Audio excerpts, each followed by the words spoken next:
Hello there. Welcome to the Saroy channel, wherever you are in the world.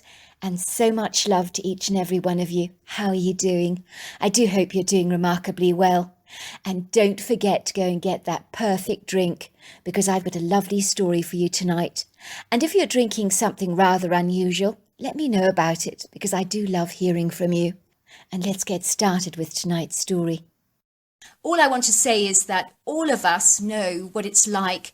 I don't know how many of you have searched for Bigfoot and tried to find him. Well, tonight's story is all about that. We have a man who searches for Bigfoot, and when he's not looking, Bigfoot shows himself. So let's get started with tonight's story. Dear Sarah and all your lovely listeners, my name is Trevor, and ever since of the age of 15, I was exposed to an incredible television program called Finding Bigfoot. I had a burning, insatiable desire and hunger to find this mysterious, hairy humanoid that I was so strangely drawn to. I was not on a mission to prove to the world that Bigfoot was real by any manner of means. On the contrary, I didn't care about that scientific stuff at all. I just wanted my own personal one-on-one encounter with a Bigfoot. I was so intrigued, mystified and curious about such an extraordinary being like this, living in our forests in North America. And if all these so-called personal sightings of Bigfoot were indeed true, and not spurious, then I wanted a taste of that apple pie for myself, even if I had to travel from one bakery to another, if you catch my drift, to find that perfect apple pie. In this case, of course, it would be from one area of natural forest to another, looking for a fleeting, remote chance of an encounter with the hairy humanoid. I had heard all kinds of Bigfoot stories, from horrifying accounts with the beast, where people would say that if they never saw this grotesque monster ever again, it would be way too soon. Then there were others who'd experienced benign encounters with the criature, sometimes feeling terrified, other times fascinated and even awe-inspired in a seemingly quick, ever so brief encounter, while there were others whom had been literally had their lives physically, emotionally and mentally changed and transformed by the hairy humanoid. It would seem that there were not only highly individualistic species of these Bigfoot-like creatures living in North America with varying hair colours and physical appearances, but creatures with a wide array of seemingly human-like temperaments, from the kind and maternal to the ferocious, aggressive, volatile, and sometimes even deadly. I was so in awe of a creature that clearly had managed to escape the scrutiny of human beings for such a long time, and had managed successfully to remain hidden in the shadows, despite how much logging we've done in recent years. Granted, there are vast areas of unexplored American wilderness that have barely been touched by humans, apart from a fleeting visit from a lone hiker or adventure seeker from time to time. Of course, over many generations, there have been thousands of personal eyewitness encounters with these creatures. But despite all this, every single one of those incredible testimonies still remains fictitious until they can be scientifically proven. I was not worried by any of that stuff, of course, because in my gut, like so many of your awesome listeners, I knew that Bigfoot was real. I think knowing without seeing makes you a pretty special and unique person, because invariably you're in touch with your gut. One thing I've learnt about our natural instincts is that they don't lie, and they keep us alive and guide us to make the right choices in tough, life-threatening situations, like choosing to run from a wild animal or walking away slowly, and sometimes even playing dead. All these gut instincts, if listened to, can quite literally save our lives. I grew up in Seattle with 2 brothers and 1 sister. Both my parents are High Court judges, and my brother and sisters are both embarking on the same legal journeys. They're all incredibly academic, with sharp brains and very high IQs. Imagine my parents' surprise when I came along. You would have been forgiven for believing my mother had brought the wrong baby home from the hospital after I was born. I had very little academic prowess, and my fascination and interest was in the natural world. I'm much more interested in fishing, hiking, hunting and exploring than anything to do with academic studies. I came from a family where getting distinctions was as natural as breathing. whereas for me I was lucky if I passed a math assignment. Growing up, I absolutely hated and loathed school so very much. I remember I had my own techniques for handing in my belated homework. Yes, I did use that proverbial excuse that the dog ate my homework a few times, but when that excuse wore thin and the teacher asked me where my homework was from the previous day, I would say, "Miss, I handed it in, I know I did." Then I would proceed to look under my teacher's desk and cunningly I would say, "Oh, here it is. You must have dropped it when you were gathering all the homework together," with a look of great surprise written on my face. Of course, I had just put the book there. I do remember this deceptive technique of mine worked every time without failing, giving me a full extra day to get an assignment done and finished. Although on a few occasions my teacher did explain that it was odd that it was always my homework that managed to drop and go missing, and not anybody else's in the whole class. What could she do, though? She couldn't prove a thing. As you can imagine, my parents found that my flagging grades was a huge embarrassment to them, and they could not relate to my struggle with academia. I think it had to be humbling for them to have a son that did not conform to their high academic standards, and maybe that's why I came into their lives in a funny way. Do not get me wrong, my parents loved me, but my passions and interests were so peculiar and odd to them. Imagine their immense horror when they began to realize that I had a deep and extraordinary fascination for the cryptid creature called Bigfoot. They were utterly horrified. I do remember hearing my mother discussing my fascination with Bigfoot and saying to my father, "He's not that bright, not like our other children. He believes everything he sees on television, as he seems intent on gullibly trusting that this spurious creature of fiction is actually real."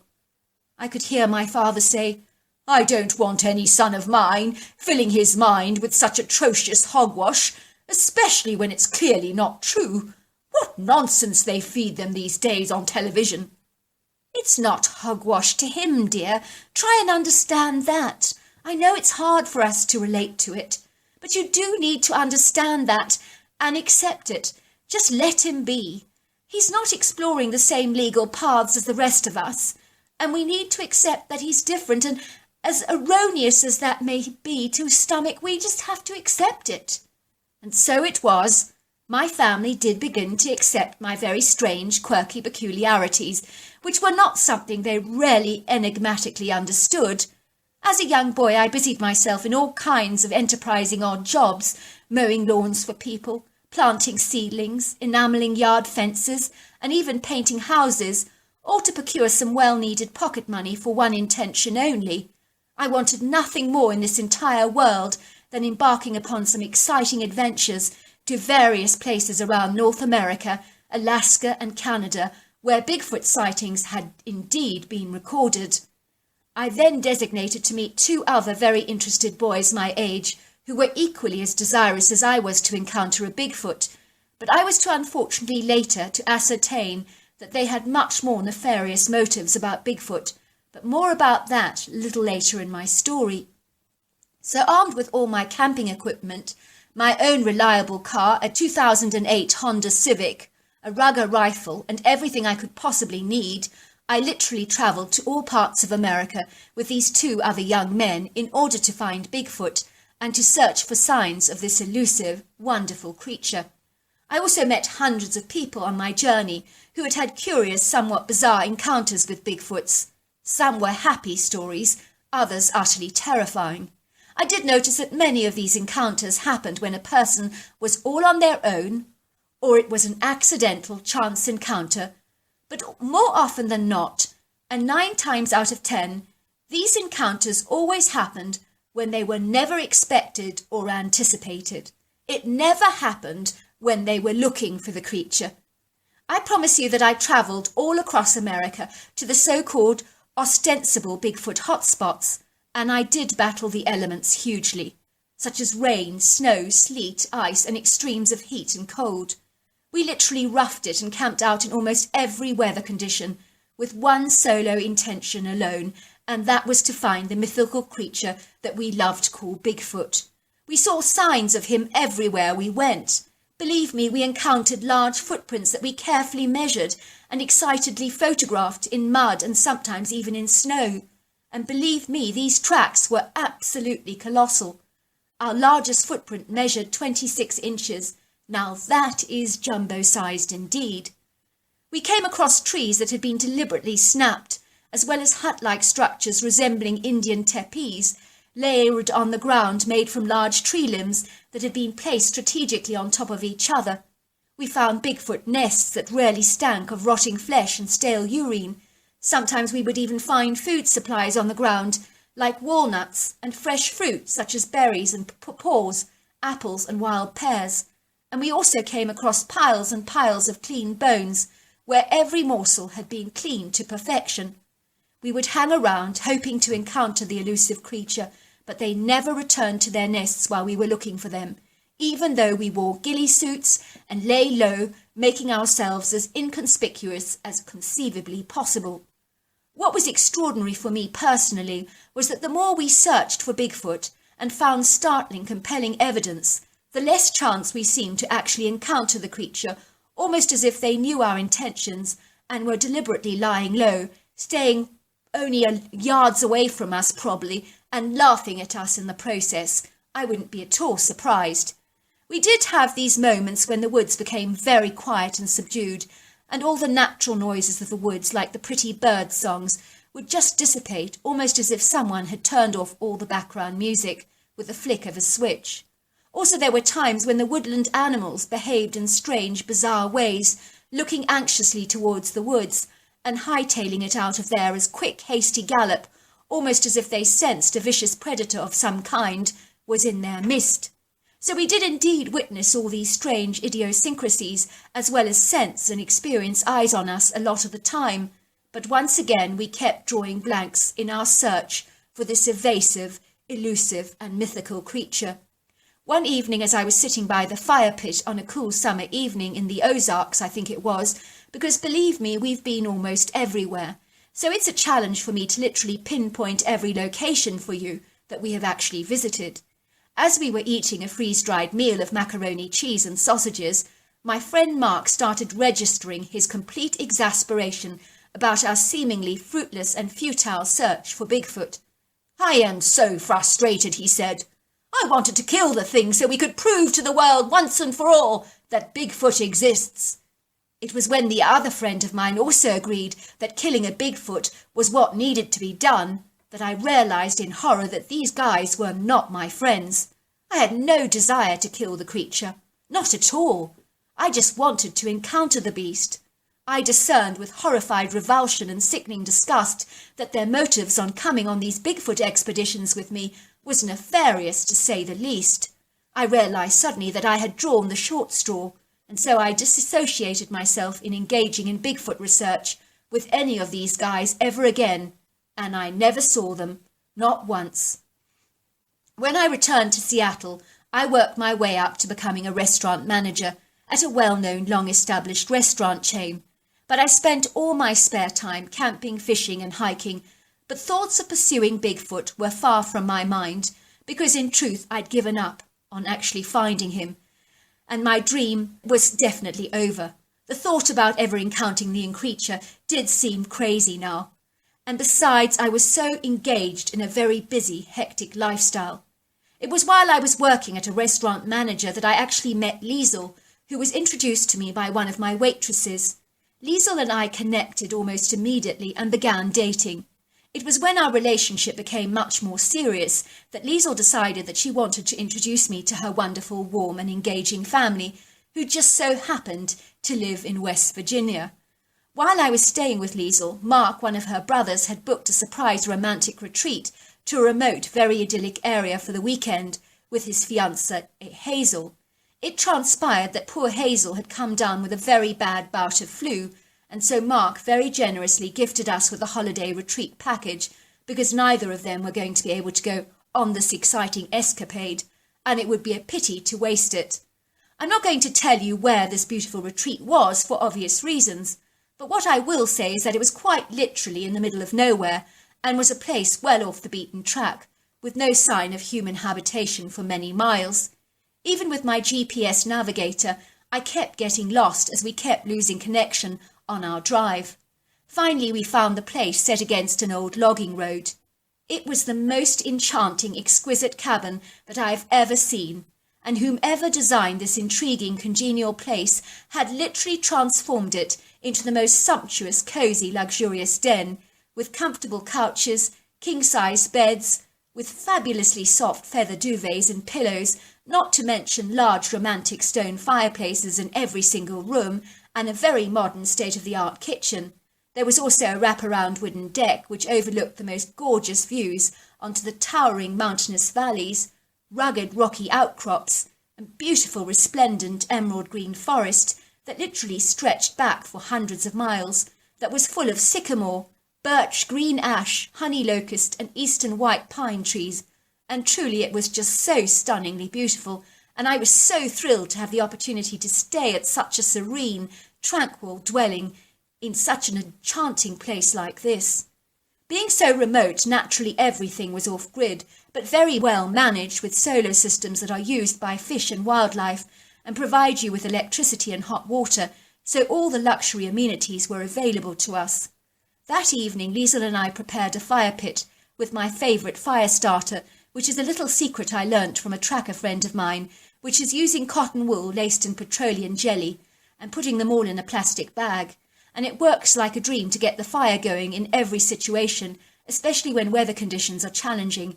So if you haven't tried it, please give it a go. You'll be glad you did.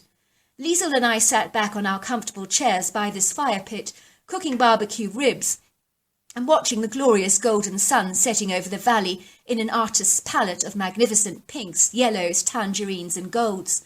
Finally the sunset faded, and a dusky darkness cloaked the whole valley, and then the jewels of the vast firmament made their presence known, and soon we were gazing up at the soft light of the pearly moon and the twinkling diamond-like jewels of the sparkling stars. We could hear the chorus of the crickets and the sounds of the frogs, and it was absolutely gorgeous. I could live here forever, sighed Liesl happily. This is the dream life. It is magnificent, I agreed. Suddenly in the valley we heard whooping sounds, but I did not even register or think about Bigfoot, not for a second. It was very odd. How peculiar, said Liesl to me. I wonder what those strange sounds were. They sound different to other animal sounds you usually hear. I did not give her comment any thought, I kid you not.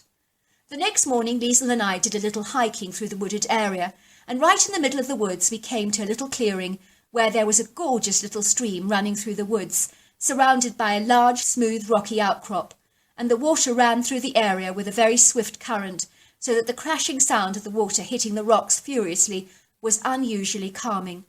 Suddenly Liesl was getting very excited and asked me to shush, and she was beckoning me to follow her very silently. I followed her cautiously, knowing that she had seen something. Be very quiet, she said, pointing to some rocks. Look over there. Can you see it? It's a mother bear with 2 of her cubs. We must be very careful. They can be very protective over their young and get very dangerous and aggressive. Feeling a flurry of excitement because I absolutely love bears, and although we were carrying a rifle, bear spray and an air horn, I definitely did not want to be using any of these things today. We found a rocky outcrop that overlooked the back of the bear. I could tell it was a great deal bigger than the average black bear and was hazel in colour and not black. I studied the creature closely, and there were 2 bodies next to her, suckling her breasts, one on either side. But this was no bear.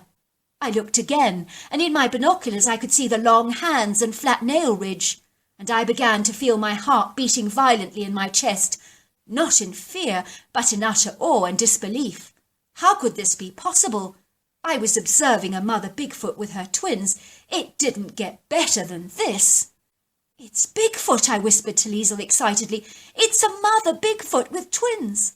Liesl and I kept fighting for the binoculars because we were so excited to observe these creatures, and the view we had on the mother was absolutely stupendous and amazing.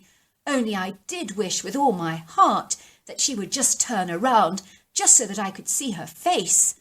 Then suddenly, as if on cue, she did, and she appeared to be looking at a large pile of twigs that was lying on her side. And then I saw her in all her glory, and as I write this I am shaking with excitement as I relive that extraordinary memory of when I first laid my eyes on Bigfoot. The Bigfoot was colossal in size. She towered at about 8 feet tall, was about 700 pounds, and 4.5 feet wide.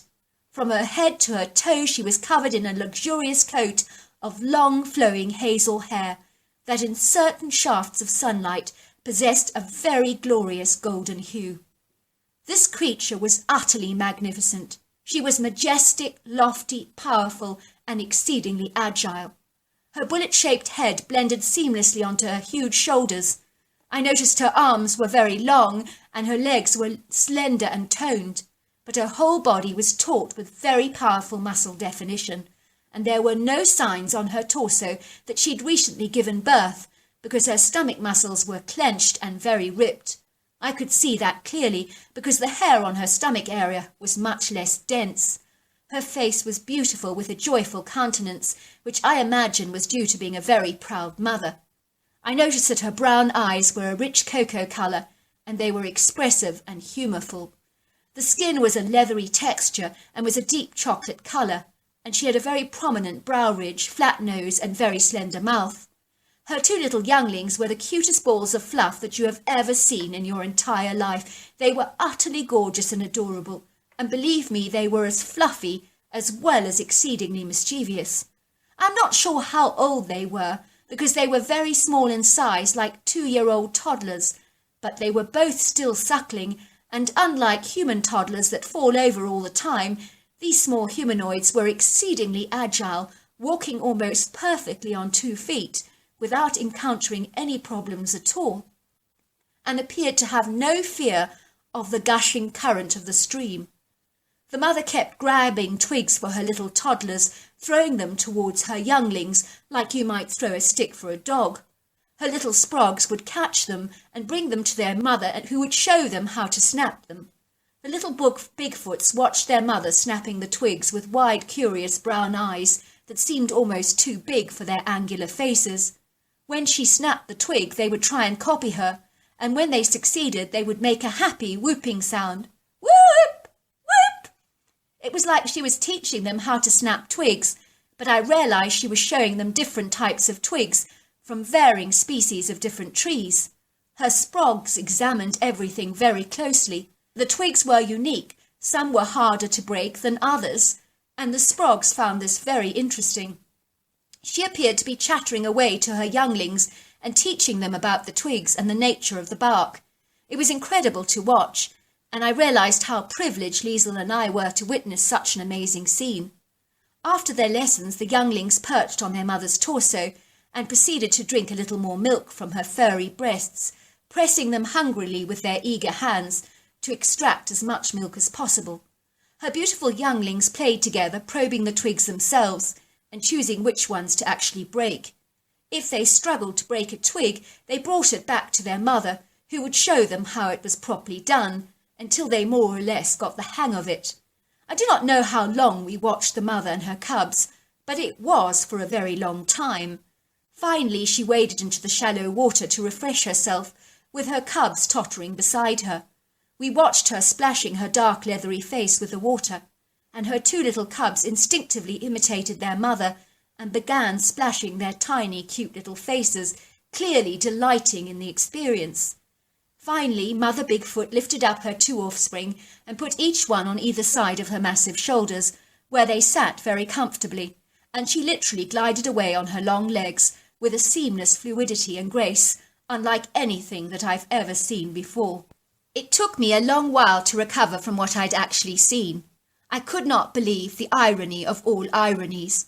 For so many years I'd spent copious amounts of money, tackled some of the most challenging terrain, overcome huge obstacles, and experienced all manner of arduous weather conditions, from snow, sleet to frozen rain, as well as all in hot pursuit of Bigfoot. And now, on an unlikely off-the-cuff chance weekend away that was never intentionally orchestrated in the first place, I had encountered a Mother Bigfoot with her twins, and this encounter was one that far surpassed my greatest expectations, because let's face it, This one was one heck of an encounter. Looking back, I realised one thing about these incredible creatures, and that is that they are experts at remaining hidden, and I think they'll only show themselves to you on their own terms, because I think they know when you're looking for them. Perhaps they have some mind-reading capabilities and can even read our intentions. Liesel and I got married about a year ago, but once a year I book that retreat in the hope of encountering that awesome mother Bigfoot again. So now you know why I don't want to tell you where that retreat is. So there you are. I hope you enjoyed my story. I just want to say that that was the most fabulous story, and I just thank you so very much for sharing it with us. Until next time, goodbye and good night.